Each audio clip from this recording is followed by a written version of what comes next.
and I started taking apart a new upcoming 5.25-inch floppy disk drive, started analyzing their circuits, and I figured out all their chips were doing was forcing you to speak their language, and they were useless. All you wanted to do was send a signal into the disk and get the data back out of the disk and tell a head to click, step track forward and back, which only took a few wires. So I took off all their chips. Steve Jobs loved it because it gave him negotiating potential. He would say, sell us the floppy disk, but you don't have to put all those chips in anymore for us. We've got a special design. I designed a little board with some of the cleverest little pinky circuits on it, all with 7 little $1 chips doing the entire job of reading and writing the data, and it worked.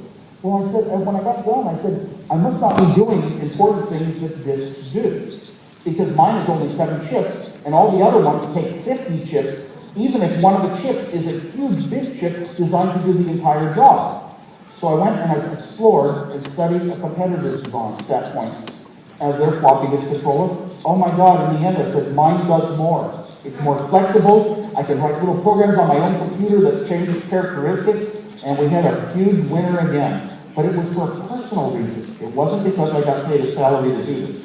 After that, we had a few failures at Apple. We saw the market was going to business users because they wanted the first killer app, VisiCalc, the first spreadsheet ever, the first Excel-like program. And as it went to the business market, Steve Jobs was always worried the competition was going to be on our throats and on our necks. We were building this huge, successful Apple II market that was going to give us revenues for the next 10 years anyway, huge revenues, but he was just always worried. We have to move on to the next thing. So our engineers designed the Apple II. And it was boot up with a switch on it. It could boot up with the Apple II to run all the thousands of software that's out there, thousands of pieces of software for the Apple II, or you put the switch the other way, and also new Apple III business computer. But we actually got told in engineering by marketing. We were a marketing-driven company. We had to put extra chips in, extra money in, to disable the features that businessmen wanted on an Apple II. So they wouldn't think that the Apple II is the right machine for them. We put chips in to disable what people wanted the most. In the end, the Apple II didn't have software, the hardware was buggy, it didn't work, it did fail, it was a total failure. When we fixed it a year later, it still wouldn't sell because it had a bad reputation. I think the best thing we could have done was call it the Apple IV. After that, Jeff Raskin came in and taught Steve Jobs and I, you've got to put software into these machines to make them so easy that anybody can understand them. He's the one that brought this ease of use to us. He took us to Xerox PARC Center, and there we saw, instead of an arrow key that could move things in one dimension, you had a mouse that could move things in 2 dimensions on a 2-dimensional TV screen, just like the eye sees it. So really, Steve Jobs got excited, but this machine cost $50,000 from Xerox. Steve said, wow, this is great at making things cheap. We at Apple, we're going to make this at human prices. And actually, we started a program, we developed to lease a computer, but 1 megabyte of RAM is what it took to do the job right. And it cost $20,000 for our computer in today's dollars, and that just won't sell as a personal computer. So the Macintosh started up under Jeff Raskin, had the most creative people in Apple, the people who couldn't be hired anywhere else in Apple. The ones that just thought for themselves independently. The ones that had never gone to college but learned to design as well as I design by looking at my designs. They were in the Macintosh group, my favorite friends, and I was in that group, but I had an airplane crash. And 5 weeks later, when I came out of amnesia, I called up Steve Jobs and said, I am going back to college to get my degree. If Apple had never happened and been successful, I would have got a college degree.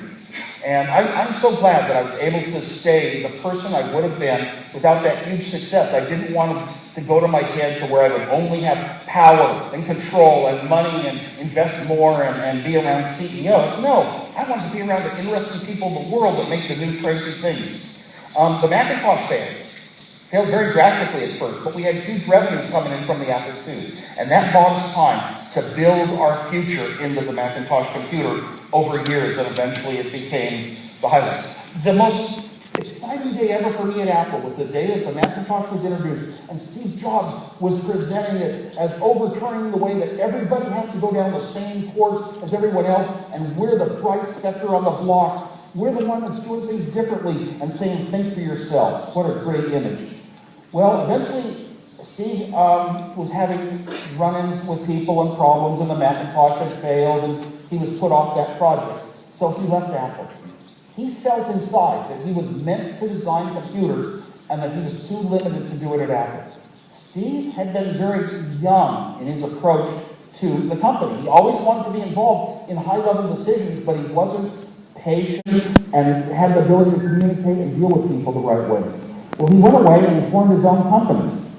Pixar came out of it, and he had his company Next. He learned to be an extremely professional businessman, to worry about all the different aspects of a company that makes it succeed or fail in terms of profitability and great products that you can build. So when he returned to Apple, because Apple had some low days, we knew how to keep making Macintoshes, but they were just, and they would sell into the Macintosh market over and over. They were newer, better machines, but they weren't special. They weren't that piece of jewelry that you see in Apple products today. So Steve came back and he wanted to bring us back to the origins. And his first time on stage, I had tears in my eyes because I was hearing the words that were like the way we started Apple and the reasons we started it, and we wanted to make the greatest stuff, and it wasn't for money, it was for the world. The great product that changed our life so much in recent times took a few years to come out, and it really started with the iPod. Because of the iPod in your hand, you couldn't judge this machine on paper specs very well and say it was going to be so great, but once you used it with your own physical hand and swirl things around and scroll through menus, and it was the greatest use device in your life, and you would never want to use any of the other MP3 devices such as the same. Apple now has a world of products that all work together. Apple used to have one company. It was a computer company, and it was very big and successful. But now they've got a whole bunch of other companies that are just as big and important and successful. They've got the iTunes company. We've got the iPod company. We've got the retail stores that are so incredible. We've got the iPhone and we've got the iPad. These are all so huge in the world. We're many companies in one. The way we can do it is they all work together. They're not independent companies. They all work with each other. And it's that kind of, unfortunately, it's a little bit of a closed mentality that sometimes guarantees you the best result with product. I don't like things closed. The Apple II was wide open and made it successful. Well, every step of the way that I've seen in computers, they've gotten more and more like a real human that you're dealing with. When I got my new message pad from Apple, I hand wrote a note to myself, Sarah, dentist, Tuesday, 2 p.m. And I pressed a button called Assist. It opened up my calendar.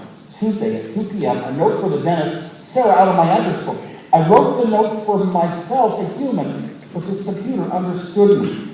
Ever since then, that's how I want computers to work.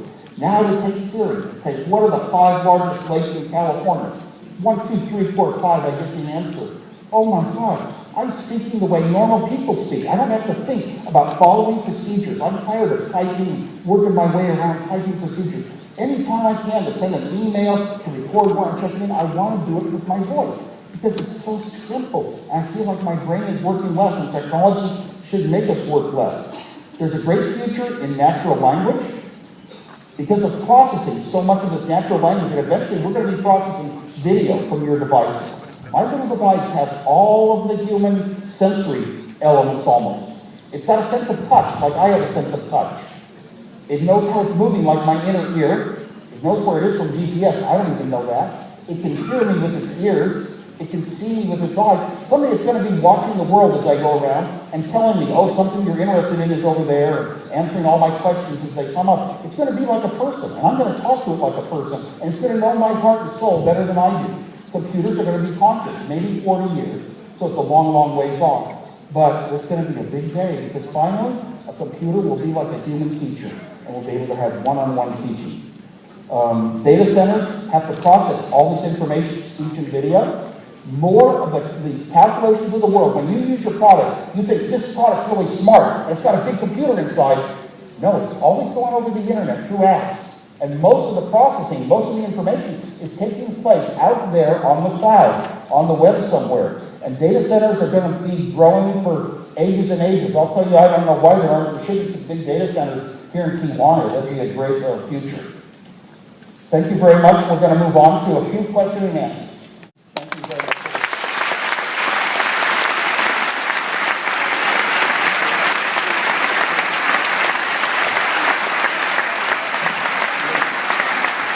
Well, I was very lucky. I had a great father who not only was a great engineer, but he would never impress his values on those of us in the family.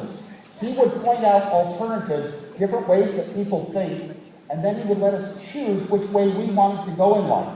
I'm the only one that chose to be an engineer like him. I like going to his work and seeing little signals on screens and seeing what engineers do. I saw how hard he worked. But more than that, he was an excellent teacher. When I had a question, how can you make this sort of a thing? He would pull out a blackboard and teach me very patiently, very simple, never leave me behind, never act like it wasn't something I should learn and know how to use. So I was very lucky, and when I had children, I brought them up, hopefully the same way. I didn't try to impress my values on them, just tried to educate them. And I had very extreme patience, which turned out to be a blessing. I found out that I was a good teacher when I taught for 8 years. ¿No hay nadie acá? Entonces, tenemos la tercera pregunta, tercera y última pregunta. Hi, Steve Wozniak. I'm Javier Murillo. I'm a computer engineer. What do you think about intersection of medical engineering? Medical internet. No, bueno, I can speak in Spanish. ¿Qué piensas acerca de la medicina y la intersección de la medicina y la ingeniería en computación?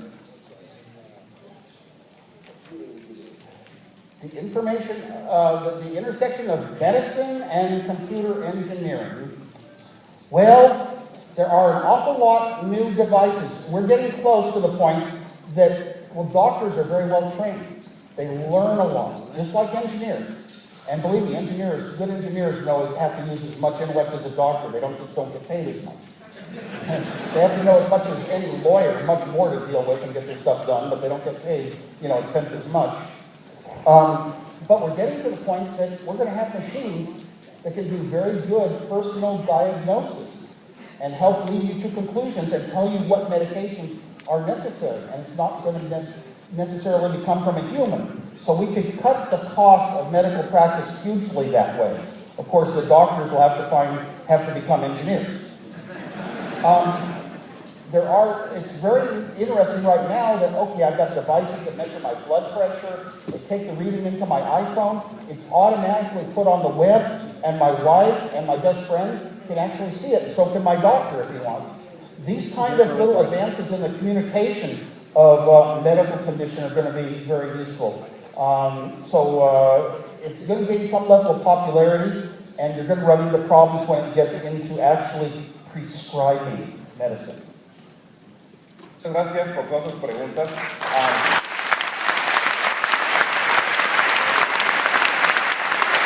I want to say this iPad has been very valuable to do my job as a master of ceremonies in the last week. I want to make it even more valuable, please. Oh my God.